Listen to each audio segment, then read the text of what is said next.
Good morning everyone, আমি সৌমি আর আমার চ্যানেলের আরও একটি নতুন ব্লগে আপনাদের সবাইকে স্বাগত। আজকে হচ্ছে গিয়ে মঙ্গলবার, ঘড়িতে এই কটা বাজে 7টা। তো আমি আমার দিনটা এখান থেকে শুরু করলাম। অ্যাকচুয়ালি আপনাদের নিয়ে দিনটা এখান থেকে শুরু করলাম, নাহলে আজকে আমার সকাল হয়েছে ভোর 5:30টায়। ফার্স্ট যখন অ্যালার্মে ঘুম ভাঙে না, তারপরে আর একটু আমার শুতে ইচ্ছা করে না, তাও মাঝে মাঝে একটু চেপে শুয়ে থাকি। আর আমার যা ব্যাড হ্যাবিট, ফোন ঘাটা তো আমার ভীষণ ব্যাড হ্যাবিট। তো প্রথমেই ফোনটা নিয়ে আমি একটুখানি ফ্লিপকার্ট, অ্যামাজন সব ঘুরে আসি। আর ফেসবুক, ইনস্টা তো আছেই, বা হোয়াটসঅ্যাপে চেক করি সকালবেলা কেউ কোনো মেসেজ করেছে কিনা।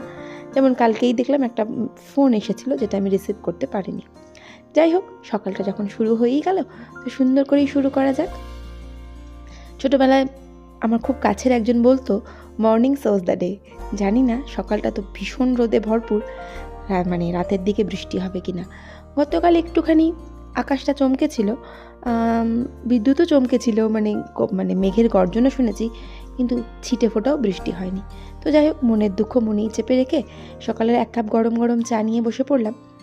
আর এই যে দেখছেন সুন্দর দুটো কৌটো, এই কৌটো দুটো না আমি স্মার্ট বাজার থেকে নিয়ে এসেছি। ভীষণ সুন্দর, আর আমি খুব সস্তায় পেয়েছি কৌটোগুলো। ফার্স্ট দিন যখন গিয়েছিলাম তখন ছিল 148 টাকা দাম, আর আমি সেদিনকে নিয়ে এলাম 70 টাকা বোধ হয়। তো যাই হোক, আমি বাবুয়ের না কিছু লেখা বাকি ছিল, আমাকে অনেক দিন ধরেই বলছিল, মামা একটু লিখে দিন বাংলা লেখা। তো সেই লেখাগুলো আমি এখন বসে একটু লিখতে শুরু করলাম। তারপরে ও এখন পড়তে গেছে, ও আস্তে আস্তে আমার কাজটা কমপ্লিট হয়ে যাবে আশা করা যায়। তো এদিকে বাবুই বাড়িতে এসেই বললো, মামা আমার খিদে পেয়েছে, কারণ অনেকটা সকালবেলা পড়তে গিয়েছিল। আমি বললাম কী খাবি? বললো আমাকে একটু ম্যাগি করে দিন।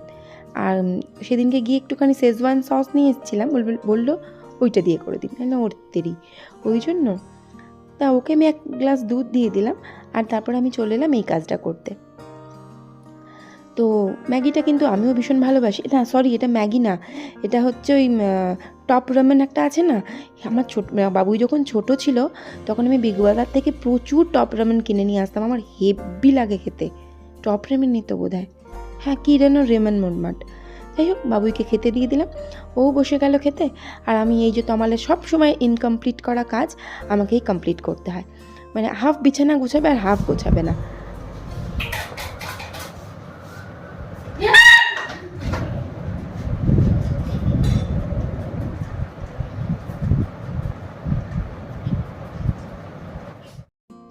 এই যে আমার শখের ছেলে, আমার একমাত্র ছেলে, আমার সবেদন নীলমণি, ওর জন্যই আমার কোনদিন হার্ট অ্যাটাক, হার্টফেল সব হয়ে যাবে, যা যা হওয়ার আছে, কার্ডিয়াক অ্যারেস্ট সব হয়ে যাবে।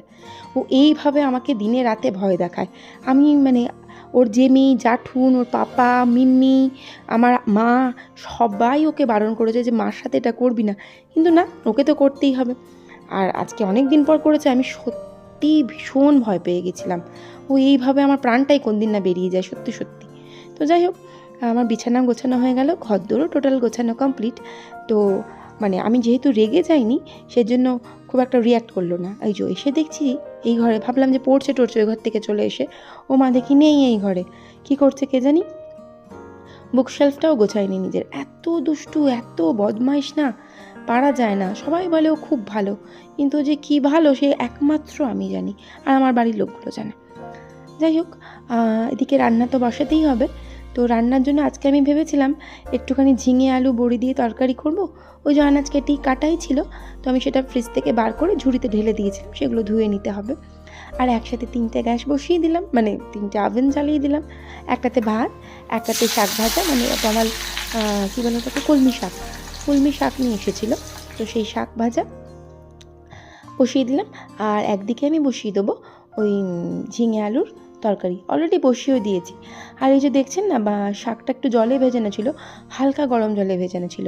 অ্যাকচুয়ালি দোষটা আমারই, কালকে না শাকটা আমি ফ্রিজে তুলতে ভুলে গিয়েছিলাম, আর ভীষণ নেতিয়ে গিয়েছিল। আর হালকা ঈষদুষ্ণ গরম জলে যদি ফেলা যায় না, তাহলে কিন্তু জিনিসগুলো তরতাজা হয়ে যায়। তো এদিকে বলতে বলতে আমার ভাতটাও কমপ্লিট হয়ে গেছে, আর প্রথম ফোড়টা ফুটে গেছে। আর তারপর এদিকে আমি ওই যে বললাম ঝিঙে আলু বড়ির তরকারি বসাবো, তো সেই তরকারিটা আমি বসিয়েই দিয়েছিলাম। তো একটুখানি টমেটো দিয়ে ভাবলাম করবো কি জানি, কেমন স্বাদ হয় টমেটো দিলে। তো মশলা তো বিশেষ কিছু দেওয়া হয় না, একটু জিরে গুঁড়ো, ধনে গুঁড়ো না, একটু জিরে গুঁড়ো আর লঙ্কা হলুদ গুঁড়ো, ব্যাস, আর কিছুই না।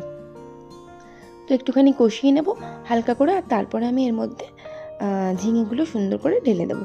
বাস নাড়াচাড়া করবো, আর আলুটা ভাজতে ভাজতে অলরেডি সিদ্ধ হয়েই গেছে। তো এটা জল ঢেলে দিলেই রান্না, কিন্তু এই রান্নাটা কমপ্লিট। তো এইদিকে আমি একটা চিংড়ি আর পটল আজকে ভর্তা করবো ভেবেছিলাম। তো সেই রেসিপিটা আমি সম্পূর্ণ এখানে দেখাতে পারিনি, ওটা আমি আমার শর্ট চ্যানেল যেটা আছে সৌমি স্নিপেট স্টোরি, তো সেখানে আমি দিয়ে দিয়েছি, আপনারা চাইলে কিন্তু চেক করে নিতে পারেন। আর আমি 100% শিওরিটি দিচ্ছি, এই রান্নাটা কিন্তু টু মাচ খেতে ভালো হয়। অ্যাকচুয়ালি যে কোনো ভর্তাই কিন্তু ভীষণ ভালো লাগে খেতে, তো পটল ভর্তাই বা বাদ যায় কেন সেক্ষেত্রে। এদিকে বাবুই আমার কিন্তু পটল খায় না, কিন্তু পটল ভর্তা দিলে নাকে নিচে দিয়ে স্যাট স্যাট করে খেয়ে নেবে। তো এদিকে আমার রান্নাটা করছিলাম আমি, আর ভর্তাটা যতক্ষণ না শুকায় ততক্ষণ তো নামানো যায় না, বেশ সুন্দর করে শুকিয়ে এলে তবেই নামানো যায়। তো তারপর মনে পড়লো ফ্রিজে আছে ডাল, সেই ডালটা আমাকে বের করে গরম করতে হবে। তো এই বেলায় ভাবলাম চলো গরম করে নেওয়া যাক। তো ডালটা বার করে আমি মাইক্রোওভেনে 3-4 মিনিট দিলেই হয়ে যাবে, কারণ একদম ডাইরেক্ট ফ্রিজ থেকে বার করছি না, সেই জন্য। তো এদিকে আমার ভর্তাটা কিন্তু কমপ্লিটই হয়ে গেছে। এবার আমি সেটা তুলে নেবো একটা পাত্রের মধ্যে, আর ব্যাস আমি যে মা লক্ষ্মী না, তুলতে গিয়ে দিলাম তাকে ফেলে।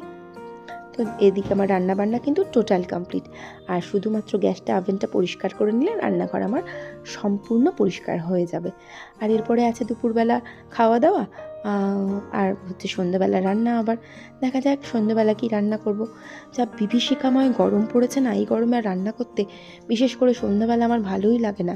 কখনো কখনো জল ঢালা ভাত করে রাখি, আর কখনো বা রুটি আনিনি। তো বাস রান্না বান্না কমপ্লিট, রান্নাঘর গোছানোও কমপ্লিট, আর ব্লগটা এখানেই শেষ করলাম। ভালো লাগলে প্লিজ পাশে থেকে যাবেন। Thank you.